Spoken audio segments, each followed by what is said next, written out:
Good evening, everybody. I'm going to call the meeting to order. We do have a quorum. This is the January 28th, 2019 regular meeting of the Edina School Board. And we start with our review of the agenda.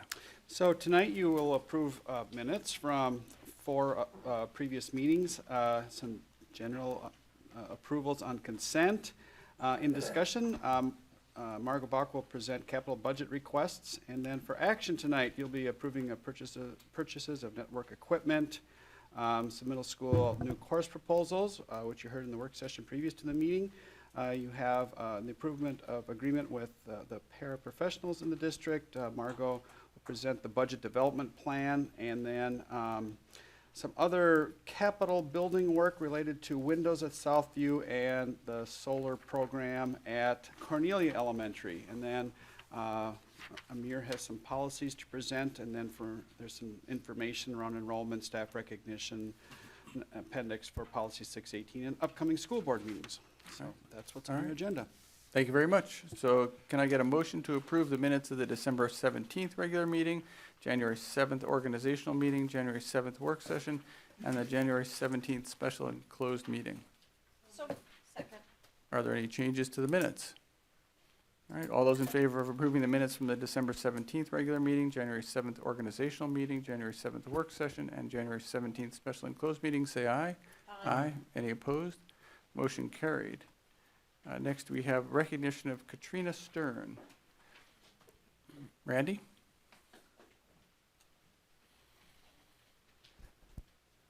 I'd like to invite Katrina to come up.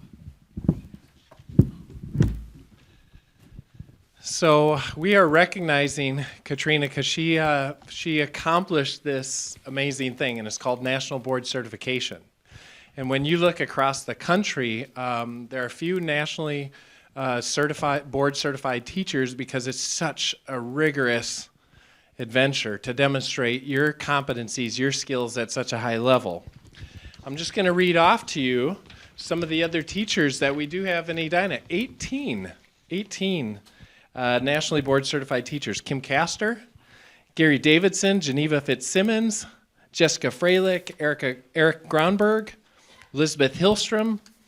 We have John Hanneman, Clarice Hansen, Lori Holland, Tim Klobuchar, Carmen Nisham, Libby Sandvik, Steve Sanger, Amanda Schutz, Bianca Suglia, Sarah Swenson, and Charlie Weiss. And now, Katrina Stern.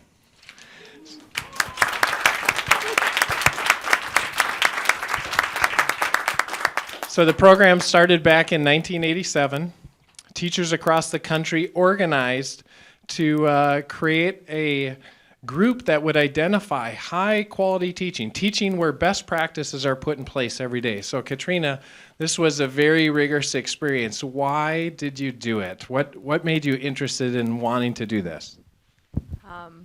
Well, it asks you to reflect a lot on your practice. So you can't do national board certification until you've taught several years. And so, having gotten several years under my belt of building curriculum, it just gave me an opportunity to, look at what I was doing and look at my strengths and think critically about what I was doing, gather data about my students, and that was a valuable process. So you have a constant drive to get better, is what I heard. And so can you explain a little bit about what the process is about and what you had to do and what you have to demonstrate? Yeah. So there's 4 different kind of portfolio components you have to do. 3 of them relate to kind of developing a portfolio. So one of them you write a whole. You write unit plans when you teach, but you analyze an entire unit plan in terms of your lessons, and you pick focal students to look at as you kind of document their learning through that process. One of them involves taking 2 videos of your teaching and writing about what you did in the planning to engage the students, and then analyzing how the students actually did engage. One of the portfolio pieces is about your professional growth, and then there's also an exam that you take at a testing center that demonstrates your content knowledge as well. So I had to take a rigorous biology test as well as part of that. You're making me exhausted from this level of work to try to demonstrate those skills. Now, I haven't shared this with you, but I actually talked to some of your students and I asked them about what is it like being in the class, and you know what they said?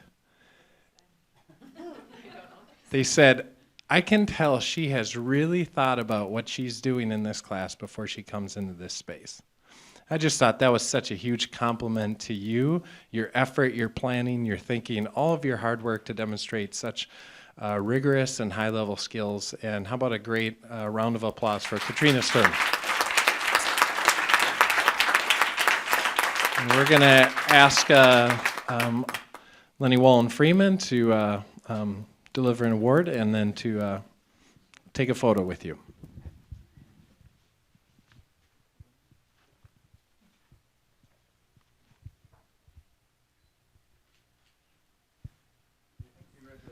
Thank you again, Katrina.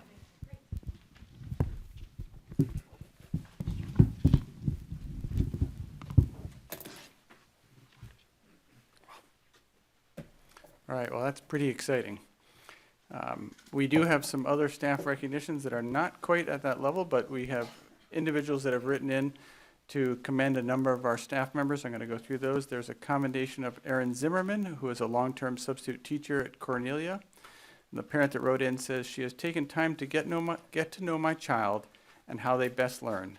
She described specific situations where our child was struggling and how a different approach made the difference. Our child has really enjoyed their time with Mrs. Zimmerman. Then there's a commendation of Chandra Powell, who's a music teacher at Countryside Elementary.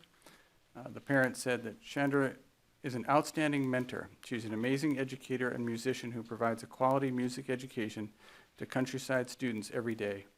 Her lessons are engaging, and her use of technology is outstanding. She's a dedicated professional who constantly reflects on her teaching and challenges herself to improve. And then our third commendation is of Gina Felton, who is a gifted ed teacher at Cornelia Elementary. And the parent who wrote in said, I just wanted to thank you for all of your support for my child in your GT math classes. My child was so prepared for algebra this year. Algebra has daily homework and is very challenging, but my child is really enjoying it and is comfortable with the workload because you helped instill such good homework and study habits. And again, thank you to all of our staff. Next on the agenda is hearing from members of the audience. We do have a couple basic rules. We limit comments from the audience to 3 minutes during this segment. People should feel free to make whatever comments they want, so long as they don't make comments about individual people. If you have a comment about an individual person, that should be brought to the superintendent's attention. We typically do not have board discussion of comments, but someone will get back to you in terms of what you present to the board.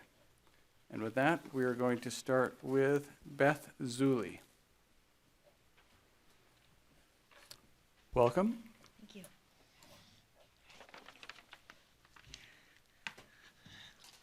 Okay. Good evening. Thank you. Okay. I am speaking on behalf of Edina parents concerning the increase of drug use at Edina High School and its impact on the health and safety of the students and staff. Drugs have become very easy for our kids to access and use on the high school grounds. Let me give you some examples of the unsafe environment that has been created by this situation. We have firsthand knowledge that within the last few years, there has been a scavenger hunt game where a stash of drugs is placed on school grounds and a group of kids use clues to find the drugs. We also have direct knowledge of kids who are afraid to use the bathrooms at the school due to the extensive use of drugs and the peer pressure to use. We would like to propose the following ideas to eliminate the presence and use of drugs on school grounds and to help educate both parents and students on the effects of drug use and where they may find resources in which to help them when the drug issue becomes personal to their family. 1. The presence of our Edina police dogs on school grounds to help sniff out drugs on school property. We communicated with police liaison from 9 schools in the Western and Southern Metro and found that all but one used dogs for drug detection. They have found it to be very effective in eliminating the presence and usage of drugs on their campuses. Cultural differences can be addressed so that the dogs would have no interaction with the students. We believe the presence of the police and their dogs will send a clear message and be a deterrent to drugs at our school. 2, improve communication of existing resources to help educate both parents and kids on the effects of drugs and on ways to help drug dependency. Both kids and parents need a confidential resource to access when they need help with chemical dependency. A phone number and a person that they can connect with that will not affect other aspects of their high school lives. 3, an educational program, such as Life of an Athlete, should be presented each year to both kids and parents. John Underwood gives a very informational talk on the mental and physical effects of drugs on kids. His talk was extremely effective to the kids and parents that came to hear him speak in 2016 at Edina High School. If the kids had the opportunity to hear him speak each year, we think this may have a very positive effect on helping to deter drug use for the students. 4, reinstate the Sober Squad. Give them more of a presence and support throughout the high school. The Sober Squad gave kids positive role models in which to look up to and mirror their activities.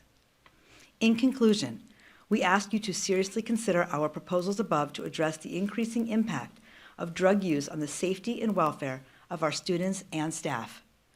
You have already taken a strong first step in hiring a chemical dependency counselor to directly address the needs of individual students who are dealing with chemical dependency. We are now asking you to expand these efforts in order to address the growing impact on all our students, staff, and our school environment. Thank you. Thank you. Next is Chris Bonvino. I'm not sure if I mentioned this, and the prior speaker did stay within it, but we do have a 3-minute limit. That's hard for me. Wow, cut me off. First of all, thank all of you individually for what you do. I mean, you all have lives, you all have families and kids, and your civic duty is greatly appreciated, all of you, so thank you. My name is Chris Bonvino. I'm a Edina High School graduate. I'm a resident of Edina. I'm a business owner in Edina for the past 25 years. In fact, even employ Edina High School students in the summer. In addition, we're involved, and we have been since the inception for the May Term project. But the reason I'm here is I'm concerned about the declining enrollment in the schools. Not blaming anything, but I'm concerned about numbers. I'm a lifelong resident. A lot of my friends are involved in the sports community.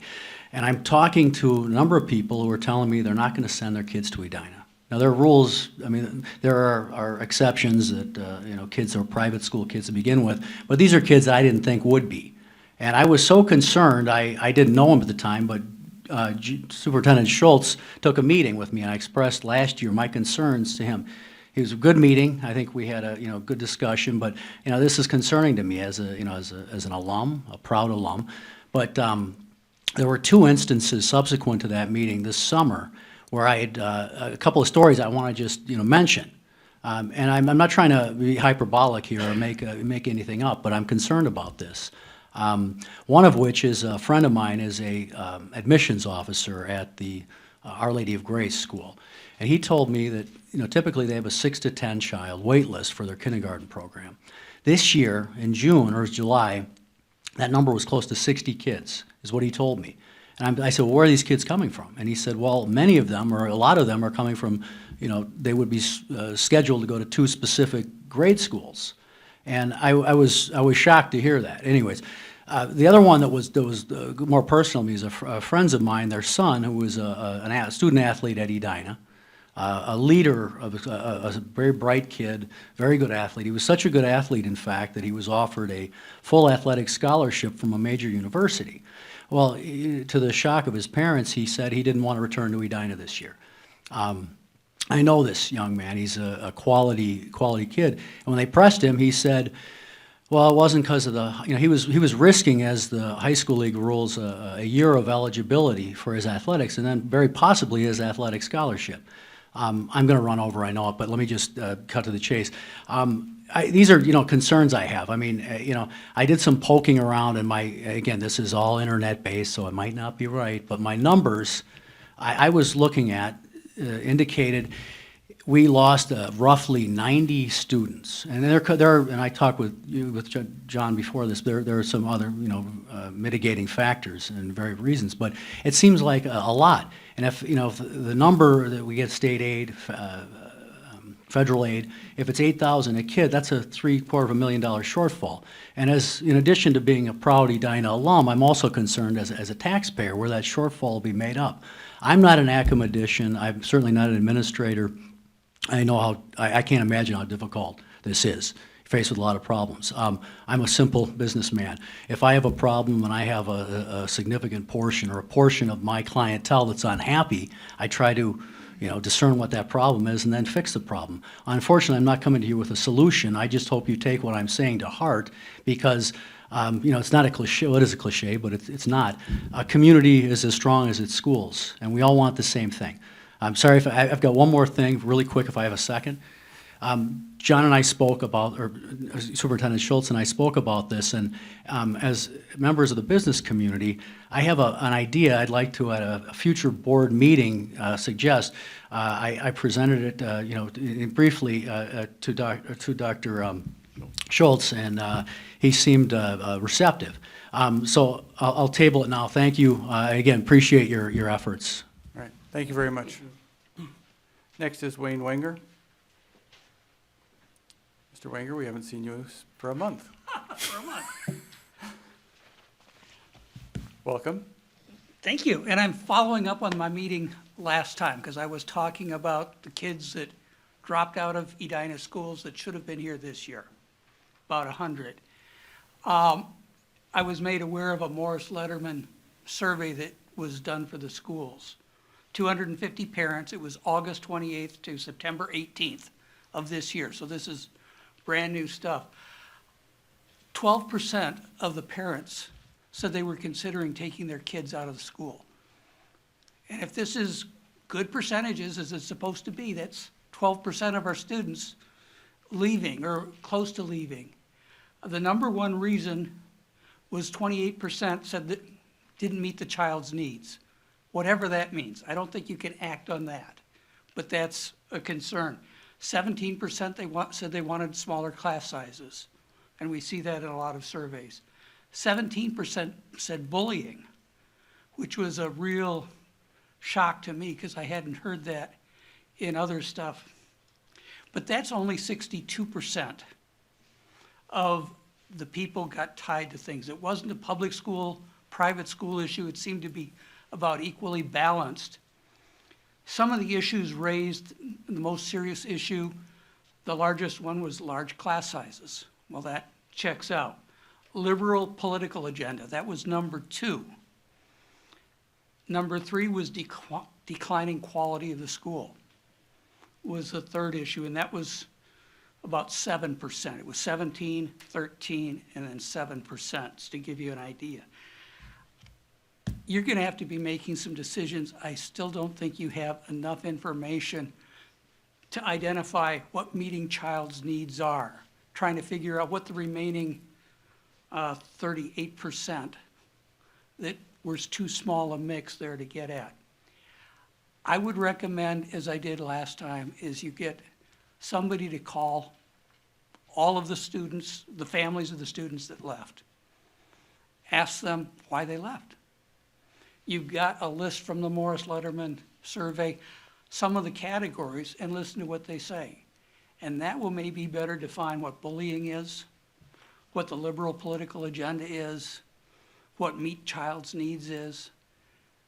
I think you kind of know what smaller class sizes is. Thank you very much. Thank you.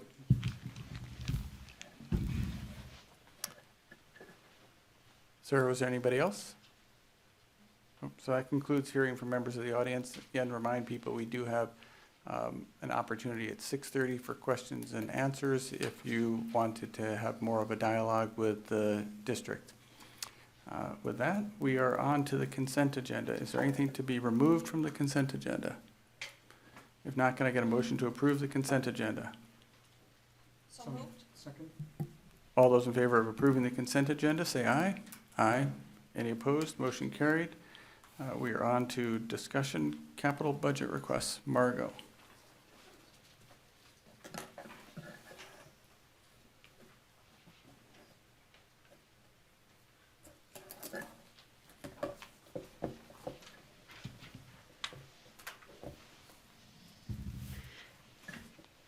Good evening, Chair Wallen-Friedman, Superintendent Schultz, and School Board. This is part of our annual budget process to take a look at our capital projects earlier than the other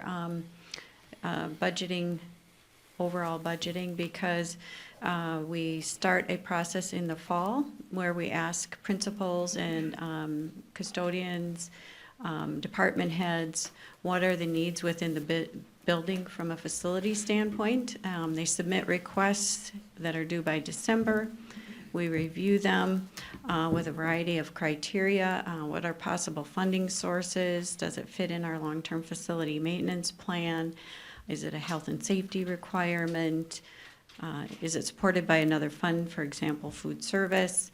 Just a variety of funding areas, and then also looking at critical safety needs, the age of equipment, energy efficiency, and sources of funding. We do all this and bring it forward to you for discussion in February or January, and approval in February, so that if there's any quotes and bids that need to take place, usually capital has a longer lead time and for purchases and or building improvements, and that just helps us get a jump ahead. And that any of the results of this will be incorporated in the overall budget.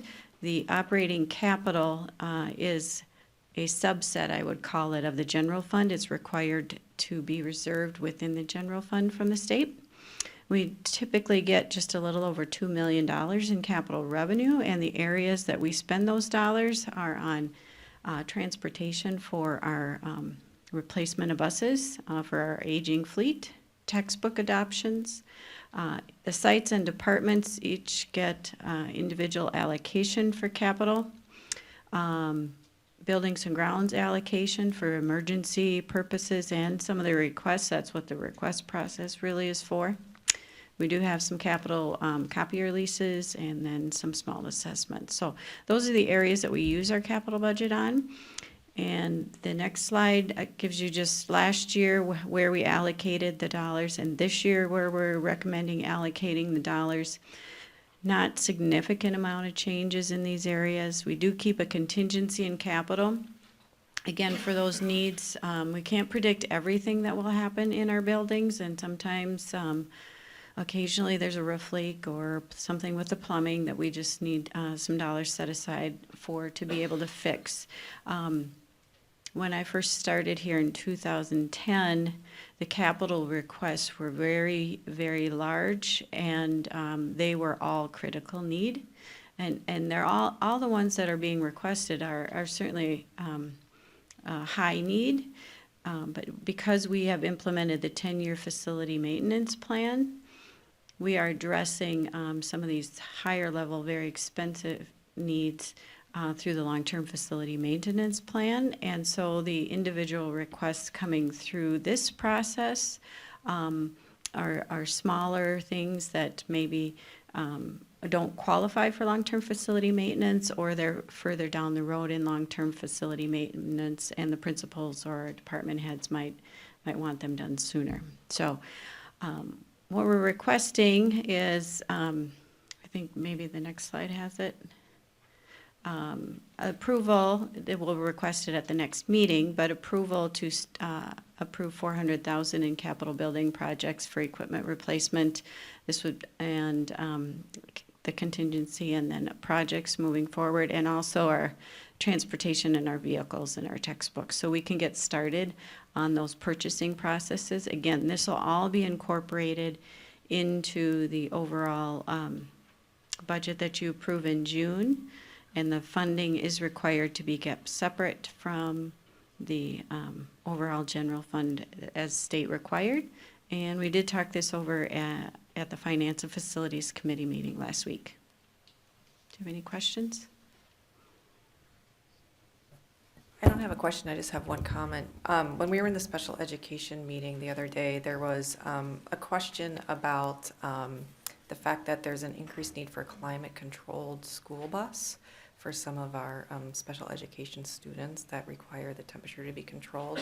And I just wanted to put that bug in your ear, and whoever else is purchasing buses and the fleet of buses to, if not for this year, in the coming years, that's an increased need for some of our students to actually be in a climate-controlled environment, especially on some of the hot and humid days at the beginning of the year and towards the end of the year. So Okay. I just wanted to mention that. Yeah, that's helpful. We did, when we built the transportation facility, while it's not on the bus, we do have specific, because of specific student needs, the special education buses are in a heated facility. Thank you. Great. Thank you, Margot. Thank you. Now we move on to action items. Can I get a motion to approve the purchase of wireless networking equipment from CDW? Nathaniel, you want to walk us through this? Or is it self-explanatory? It should be pretty clear. Basically, as a continuing upgrading all our systems incrementally, that's the next step in the process, is to upgrade the wireless access points. So we got an RFP put out and some bids and went with the moderate bid to replace some of the aging access points in the school buildings. Any questions? One question here is, in the table, under cost, we have 55 in parentheses and proposed solution 15. Are these the breakout percentages, the weighting percentages? That's correct. Okay. Any other questions? All those in favor of approving the purchase of the wireless networking equipment from CDW, say aye. Aye. Any opposed? Motion carried. Next, can I get a motion to approve the purchase of 80 switches from CDW? Have another quick overview for us? It's a similar story of replacing partial networking equipment in closets in schools to keep the upgrade path moving along rather than waiting till everything is out of date. Any questions? I've got a couple questions. Did a little research on these, and they're getting close to their end of life. It's fiscally responsible to do that. That's great. A little concerned about them breaking down. Are you going to buy some replacements to have on hand in case there's some malfunction? What happens if there's a malfunction? Which items are you referring to? The switches, The current ones that we're replacing or the new ones that we're buying? the new ones. The 2960X is a model we currently use in the closets right now, so it matches all other infrastructure, and I think the expected lifespan of that will match what we need to do in a replacement cycle. Okay. We usually purchase spares, hot spares also, Oh, do you? so that would be available, yeah. Okay. Just kind of wondering. Thank you. Yep. All right, any other questions? All those in favor of approving the purchase of 80 switches from CDW, say aye. Aye. Any opposed? Motion carried. Next is middle school new course proposals. Can I get a motion to approve the new course proposals and changes as recommended by administration?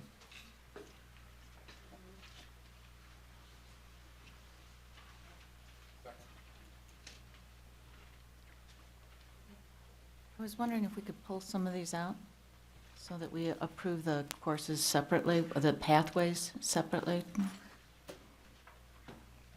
So do you have a different motion then? Yes. So I'm proposing to approve introduction to engineering with the condition that the statement that's on our background, that with the condition that this course will be offered as an elective along with a variety of other electives, not just the fine arts electives. I'm not sure I understand your motion. It's a motion to approve introduction to engineering Got it. She's asking for just a description language change in background. with the understanding that we're approving it on the condition that it will not be offered only as with the only, that it will be one of many electives offered and not just the only other elective to band, choir, orchestra, and arts and words.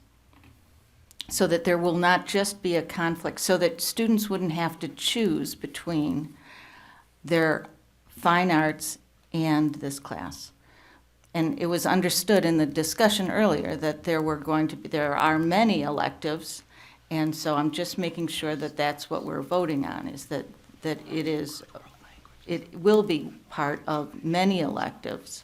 Would this be a way to restate your amendment, that it not be in competition with electives such as music?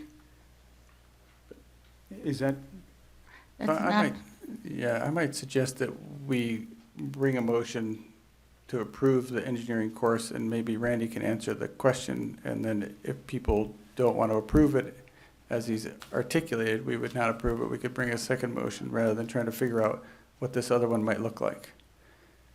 okay. So I would just ask for a motion to approve the Introduction to Engineering course. Second?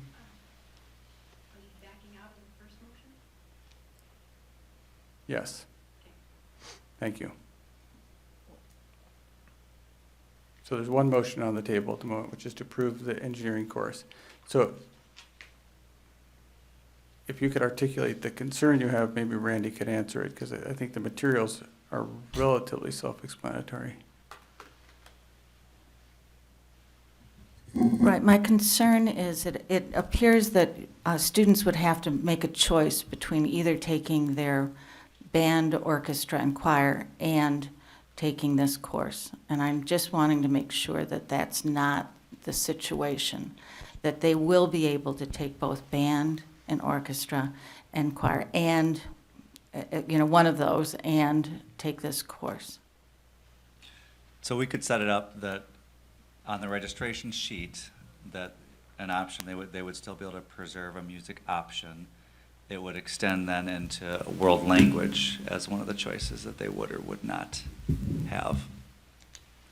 So something has to come out if they're going to choose this, but instead of just limiting it to a music option that has to come out or a performance option, it could be widened out to include world language. I share your support of the fine arts. I'm a little concerned about being too prescriptive for families about their extracurriculars. And I think if we clearly articulate to families the number of extracurricular classes that middle school students can take and give them a list of extracurricular classes that students can sign up for, it's incumbent upon parents to sign up for the extracurricular classes they want their students to take. And I don't actually think that it's okay to pre-fill that students should take a music class.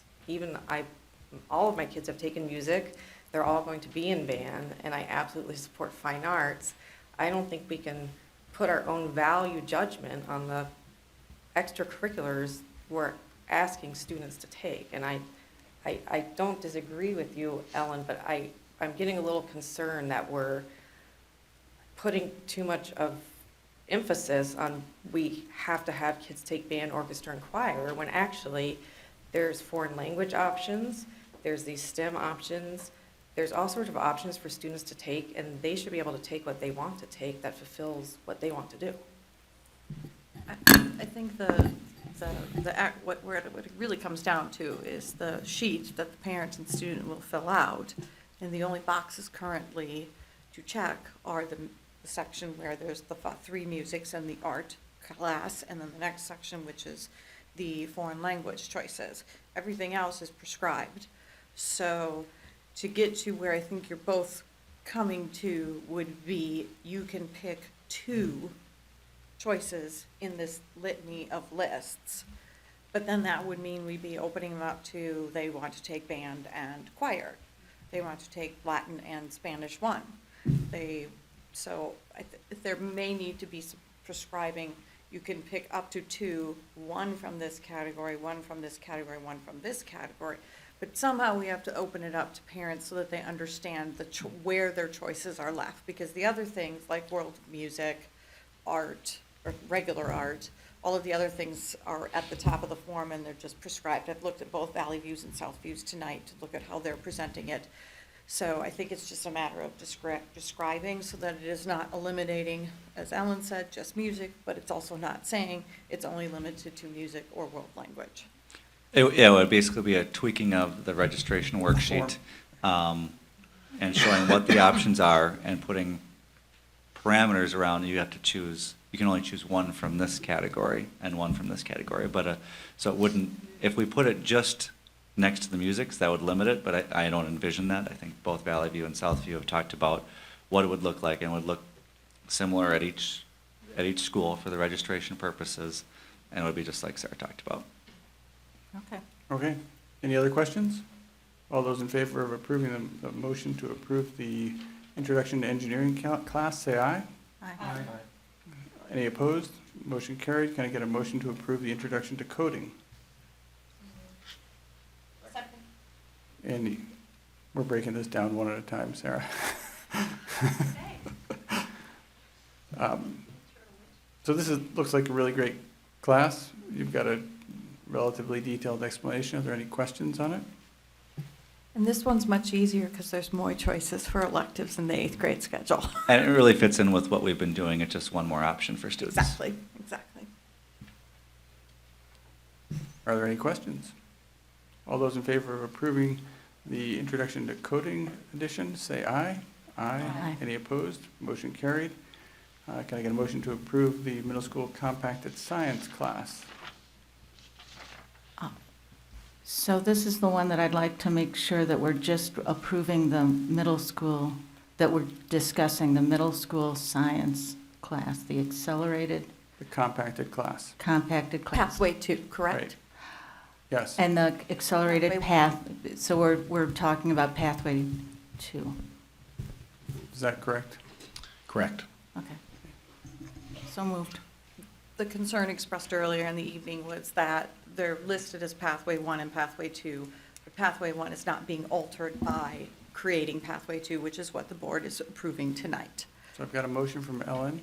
Is that correct? I need a second. All right. So I think the concern that a number of us had was that we're pretty enthusiastic about Pathway 2 and the compacting. I think there's just some reservations about missing some of the kids with Pathway 1.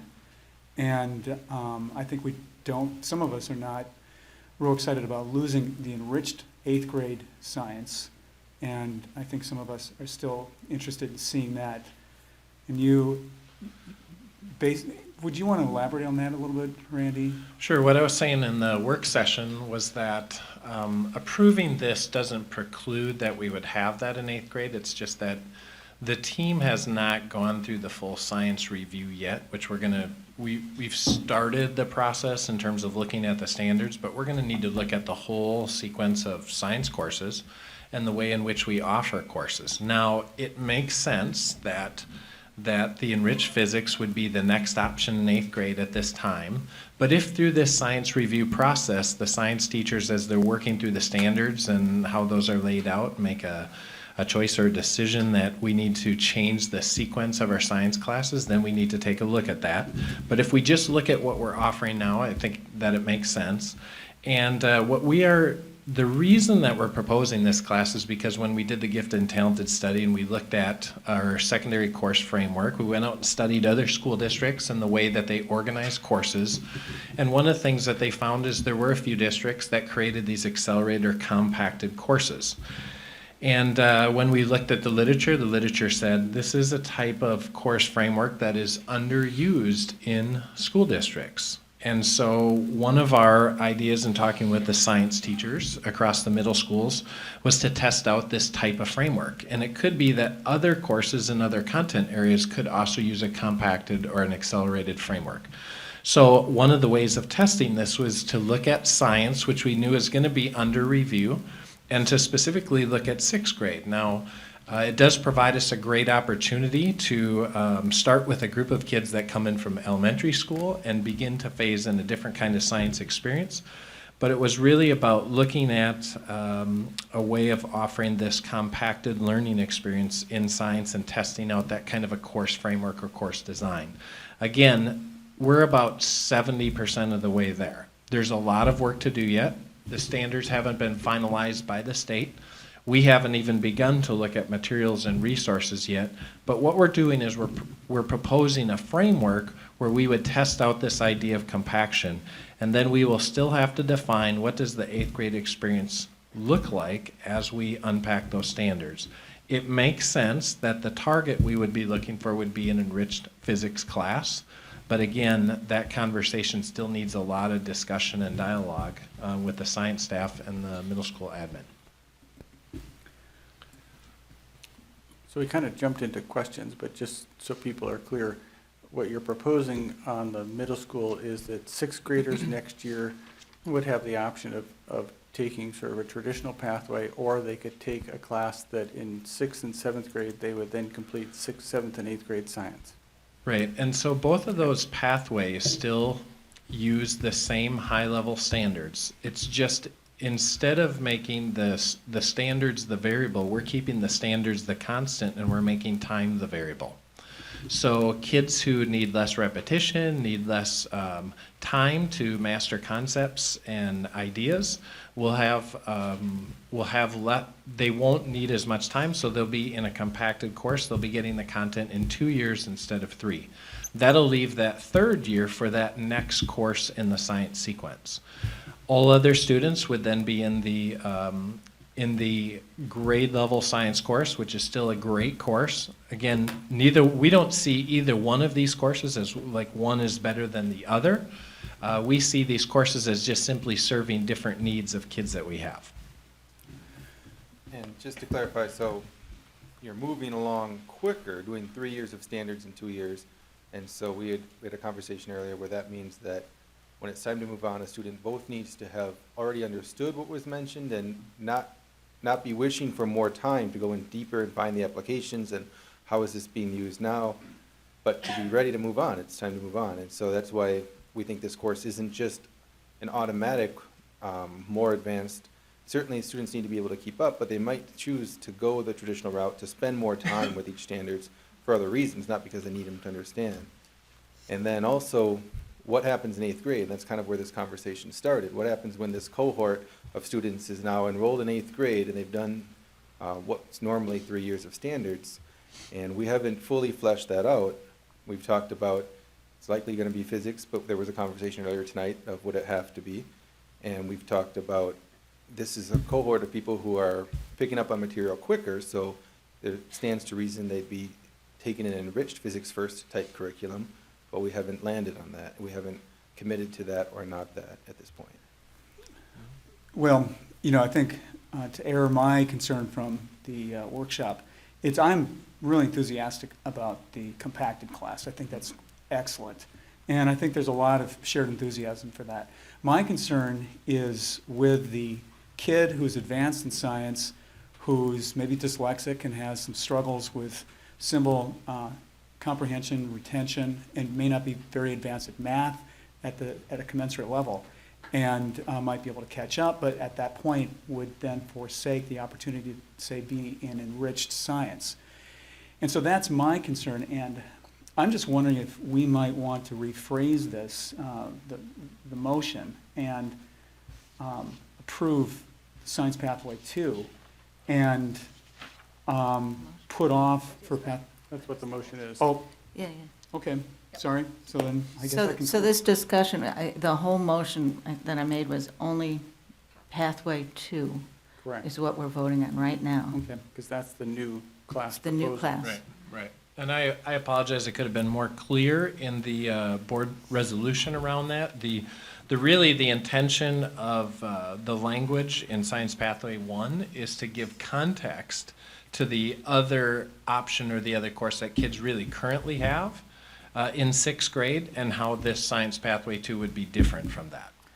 Right, and then we are maintaining the current enriched classes. We're not recommending any changes Yeah, we're at not, this point. we're not dropping any courses as a result of this proposal. So, really, I just wanted to quickly publicly thank the teachers and the cross-functional team that worked on this, because I know that you're working in a compacted time frame to meet educational needs, and I really appreciate that. So thank you all very much. And I think all the teachers left, so, And also- which I don't blame them. And, just really fast. And I share Owen's concern, especially the dependency on mathematics, which we mentioned in the work session earlier. So I think it boils down to, Matt does this all the time, to three things to keep our eye on. One is the on and off ramps. How do we get students off, and how do we get students on if they do want to participate in this?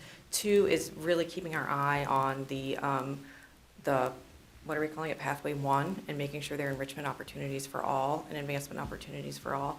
And I forget the third one, so I can only come up with two things. I apologize. But one thing I wanted to add is I would like us to keep our eye on the male-female ratio in the class, because I know that studies show that there's a drop-off in confidence for girls, especially around mathematics and in science. And because of our dependency on mathematics, I just want to make sure that this isn't appealing to males more than females, and that we're just keeping our eye on that. And just so that parents know the dependence on mathematics, do you want to maybe just explain that a little bit, Dr. Smazel, just so that they know why we're talking about mathematics, yet we're talking about compacted science? Sure. So it's really about the 8th grade option. So if we look at 8th grade option as a physics course, then there's a mathematical competency to being prepared to engage in the physics and understand the physics and do the problems mathematically. So we've discussed, is that a double acceleration? Is that a single acceleration? And so that's been part of the conversation. When you look at double acceleration, the numbers start getting really quite a bit smaller. Our target is that we would have at least 2 sections at each of the schools, 4 sections total, 1 section on each team. But we really need to look at the kids and who the kids are and who's interested in this and who signs up for it as well. So part of that is yet to be determined as we are working through with the families and articulating some of this. And to Erica's question about the math component, do you feel that as you're describing this to incoming 6th grade parents, as they're helping their student make the choice, does the math path that they're that they take in 6th grade, will that affect, or should that affect the choice to jump onto this science path? So, because I do think there's some need for algebra as you speed through I don't know if it's the later portion of 6th grade, getting into 7th grade. So I just wondered if you could just address that quickly. So my last sentence in that description is that they would be on pace to complete algebra prior to the 8th grade. Now, could that happen in different ways? Could that happen outside of school? Could it happen in a summer enrichment experience? Could it happen, as part of the school experience? I think there are different pathways where they could get that algebra that they need to compete in or to complete the physics. Okay. And to be clear, it's just algebra 1, right? It's not, they don't have to complete algebra 2. Just algebra 1. But that would lead me actually to the question of, so if they do the compacted and they're actually taking physics in 8th grade, which to me is amazing because I think 9th grade's tough. For those students, though, would they need to be at the ready to be taking Algebra 2 either in 8th grade or already have taken it? And would that 8th grade physics, would students be expected to basically be at that level of math and using that math in physics? I'm not sure I asked that correctly, sorry. Yeah, I think one of the questions we talked about is what are other schools doing in that 8th grade year that kind of fit into this model. And we got some different responses from some different schools. So we know part of it is we have to design that. So it could be that it's, the question was, does enriched physics look exactly the same way in 8th grade as it does in 9th grade, or does it need to be designed based on the kids that you have and where they're at mathematically? So to get the numbers that we think we would need to have to run it, we would look at that single accelerated pathway, and then we would need to design the course for students to be successful in physics with the math background that they have. So that enriched physics might need to look a little bit different than the high school. It needs to continue to be fleshed out yet. Just to clarify, so right now enriched physics means you've completed Algebra 2, and to the extent that this 8th grade course would look like enriched physics, we'd be saying you're concurrently enrolled in geometry or higher. Right. Correct. So it would be a more rigorous physics, maybe more accelerated physics, but also aware of the mathematical accomplishments of the students. Right, right, exactly. All right. Any other questions? I just have another comment. I think it's great that you've, again, come up with a compacted idea, and the coding and the engineering classes. I just commend, Super excited. yep. I think the credit would go to the teachers on that, because they've really been on the ground floor coming up with these ideas, thinking of the new spaces that we have and how can we use those, how do we meet all of our learners. So the teachers have been super creative and super innovative in putting these course offerings out there and helping with the planning and design of these. And I just want to piggyback on that. They're very excited about the opportunities for kids and about thinking about different ways we can continue to innovate and advance at the middle school level. And I know many of them are watching tonight, and they're excited about where this decision was going to land. So I publicly want to thank them for a lot of hard work that they have put forward. They are awesome teachers. We're pretty appreciative. And in general, just the innovation and the effort, this is relevant material and meeting the needs of our students where they're at. This is fantastic. Nice, great work. So, Thank you. all those in favor? Yes, we know, this is a minor technicality coming up. All those in favor of approving the middle school compacted science class, say aye. Aye. Any opposed? Motion carried. Great. Thank you very much. Thank you very much. Excellent work.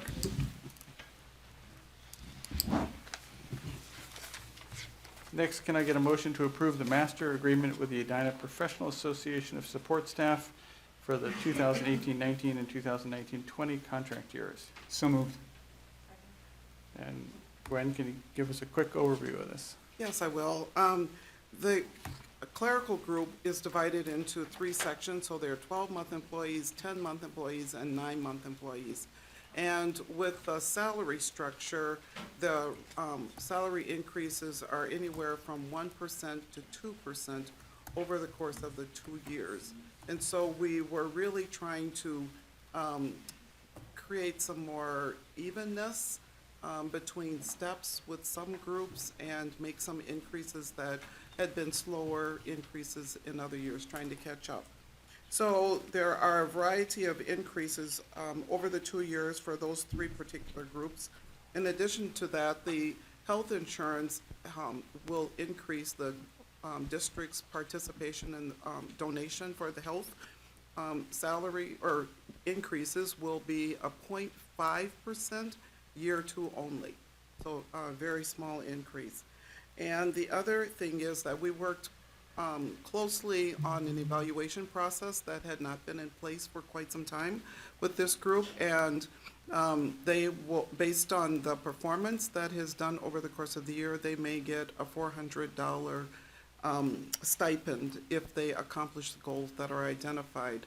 And the goals that are selected are between the employee and the supervisor of each person, with each person. And that will not begin until next school year, so the 2019-20 school year. The total compensation, well, the other thing is that they are also going to participate. They have created a sick leave pool for their members, and that will begin in 2019-20 as well, due to the lateness of us settling the contract because we were working on so many different issues. It took us a while. The total compensation is 3.75% increase, or $152,390 over the course of the 2-year period, which is within the parameters that you set last spring.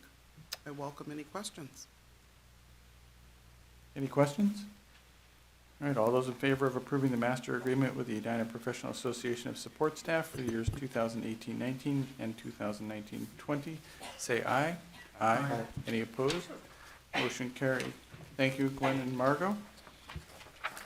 Next, Can I get a motion to approve the 2019-20 budget parameters?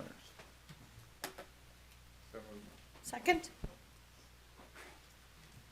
Margot, we saw these last week, we've seen them in, or not last week, last month, seen them in a couple of work sessions. Are there changes since the last time we saw them? No material changes. We just made one wording change that was requested at the last meeting. Other than that, they are the same. So, but I'm happy to answer any questions that you have.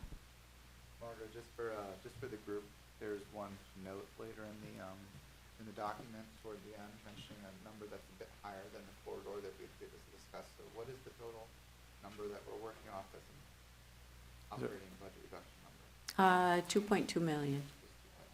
Okay, thank you. It says 2 point. All right. That's why I That's why I asked. was asked. It's 2 point. Any other questions? All those in favor of approving the 2019-20 budget parameters, say aye. Aye. Any opposed? Motion carried. Next, can I get a motion to approve the contract as per the attached document from Wold for Southview Middle School partial window replacement? Remember that meeting. Second. Margot, you're up again. This is part of the long-term facility maintenance projects in the 10-year plan. We have many projects for this upcoming summer to include the Southview windows. This is one of the first we've bid because there's such a long lead time to order and get the windows. And so, and it was a very competitive bid. So while the bid is slightly over budget, we feel very comfortable that is reflecting the market. Demo costs came in higher, is our understanding with why the bid is higher than projected. We will, however, there's a benefit here. The bid is awarded on the total cost. We did ask for a per unit cost for a couple of reasons. One, if in the future, the short-term future, we need additional windows or we can have a dollar amount to add, but we also have a dollar amount to subtract from. So in terms of coming into budget, we will plan as other bids come forward for long-term facility maintenance. Hopefully, the bids have been coming in well the last several years, and hopefully we have some that go the other way this spring because, like I said, we have a variety, and we would be able to make up this overage. And also, in combination of that, we would also adjust the work based on that per unit cost of window where we would maybe scale back a little bit. We don't necessarily want to do that right away because we think we can manage it, but if we aren't able to, that's how we will resolve it. Overall, we will make sure we are on budget within the long-term facility maintenance plan. Eric and I have discuss that, and we will do that. So, but we do need approval, so because there is a lot of lead time with the windows. So, any questions that you have? What percent of the building are we replacing at Southview? Because I know some of the building obviously is newer than the rest. We did replace some last year. that's what I thought. I don't know the answer to that question. I could have Eric get back to you. Okay. On But that. are we getting to the point where we're close to having almost an entire building of new windows? Newer, I should say. Well, that's the intent. I'm not sure if we're in the middle of it or closer to the end, so Okay. I can have Eric get back Thanks. to you. Thanks. Any other questions? All those in favor of approving the contract from Perwold for the Southview Middle School partial window replacement, say aye. Aye. Any opposed? Motion carried. And next we have the Solar Possible Program. Can I get a motion to approve Mooley as the successful vendor through the Solar Possible Program to install solar at Cornelia Elementary? Second. So, as was presented in December, regarding the solar RFP through the state, a combined request for proposal process, very elaborate, very detailed, good process. We brought forward the transportation center because there was some timing with the credits that needed to be approved by December 31st, and here at the board level and also at Finance and Facilities Committee said that we would look at the data to see if there was an additional building that we would bring back to you for approval in January. And after we continued to look at the data, the building that makes the most sense for a variety of reasons is Cornelia. And so that's why we did visit again about this at Finance and Facilities Committee last week and would like to move forward with Cornelia for then, so we would have 2 sites, Transportation Center and Cornelia. Once we have the contract and the agreements, we would work with the vendor, likely work with the vendor to do a small type of educational solar at the high school. I know there's some students there that have fundraised, but first we'd get these contracts and these projects going and then work with the vendor on what we might be able to do from an instructional standpoint at the high school. This request is not approval of that, so. Any questions? So this is great, we're getting solar now at a second district facility. Yes. All right, all those in favor of approving the motion to install solar at Cornelia, motion to approve Mooley to install solar at Cornelia Elementary School, say aye. Aye. Any opposed? Motion carried. Next, can I get a motion to approve policies 217, 301, 302, 303, 304, 305, 307, and 707, and to rescind policy 306? Here. Yeah, the big change is 306 being rescinded. It was about management reviews, and it referred to lenses essentially that you would look at an event through. You would look at an event through the lens of district policy, district resources, communication, school culture, and we had a conversation at a previous meeting about what's an example of an event this would apply to. And in committee, we talked about it some more and came to the conclusion that this is, yeah, right? That was your point, so thank you. That this was, you know, this is how maybe a superintendent and the superintendent's team would respond to something that came up, and it doesn't have to be a policy. And it may be at one point that this list of lenses through which to look at an event was more of a cutting edge paradigm, but now it's rather common for these professionals, and then we're rescinding the policy, not because we don't believe in these lenses, but it just doesn't quite fit our policy needs. And I know to a point you made earlier, why keep the book filled with things that aren't really meaningful to the district? And so 306 is on the list for being rescinded.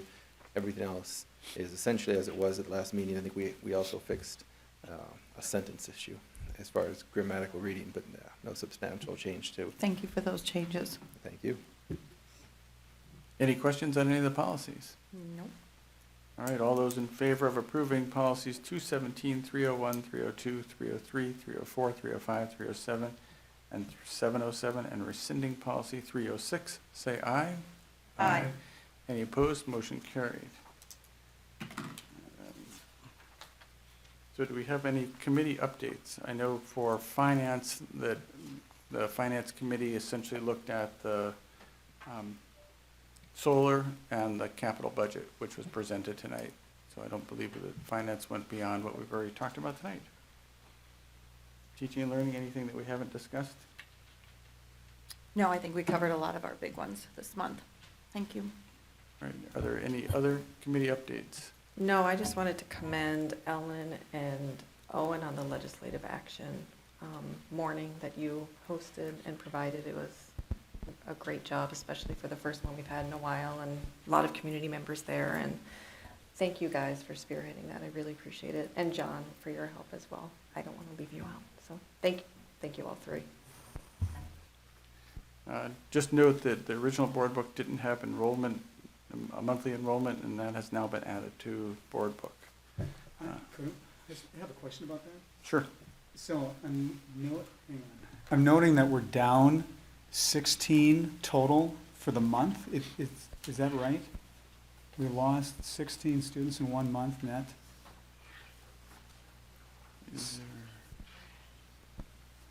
Because I'm seeing the withdrawals are 20, enrollments are 4 in December. So that means net we lost 93, and now we've lost 16, so we're at 119 Is that kind of what, Well, So- it would be 109, assuming no other changes I over mean, the other months. 109? But Okay, some so, months go up. So we want to let Margot answer anything? So I can partially answer something because Mary does the monthly and day-to-day enrollment piece. And, but this report and this information, I take that monthly and then update the average daily membership projection and calculation.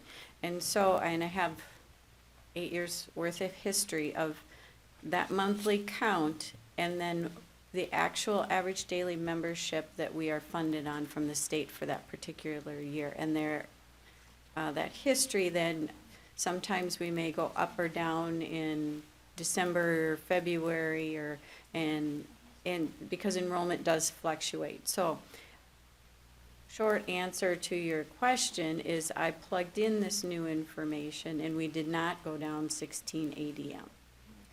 Part of that can be where did the students leave and come into? If we maintained or gained at a greater level at the secondary level than we historically have, then the projections are going to maintain themselves. So we stayed just about even though this shows a 16D. Because I noticed that right away myself, and so I quickly calculated it to see if it had a negative financial impact. And it, right now, we're maintaining. So. I think there were two lenses there that you were talking about. One is, why are we losing the 20, why are we gaining the 4? So sort of the stories there. And the other was the financial impact. And so the financial impact, it sounds like that's not negligible. negligible. And then there's that other point that kind of stands. And again, I do check that month to month, and I will update the finance committee on that as well, so that we know where we're at on a month-to-month basis. And there does seem just to be a little input error potentially from our November report to the December report. The November report lines themselves, the total K5, 6, 8 total does not match the one input into the December one. Follow up to. Okay, Yeah. they just seem to There's be correction there. Yep. in error. Thanks. Just this doesn't- All right, any other updates from anybody? We have finished our agenda items. I Other, just want to make one quick addition. Randy wanted to forward one other National Board Certified Teacher, and it's Ellen Guerin from, did I say that right? You said it right. Language Arts and Social Studies teacher. and Ms. Gearing is in the back of There's the Ms. room. Guerin. Okay.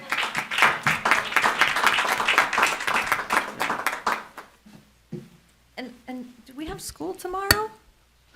What's that? We have school tomorrow. We have school tomorrow? We'll have a 14-hour-long board meeting in this room tomorrow. No, With no heat. there is no school tomorrow and Wednesday due to dangerous cold wind chills. And do we have some ninth graders here from the government class? Before you leave. One back there. Hasn't made it out. I was gonna say, these two stayed longer, yeah. That's it. All right, So we're adjourned. they can go, right. Is there any objection to adjourning? Hearing none, we are adjourned. Thank you, everybody.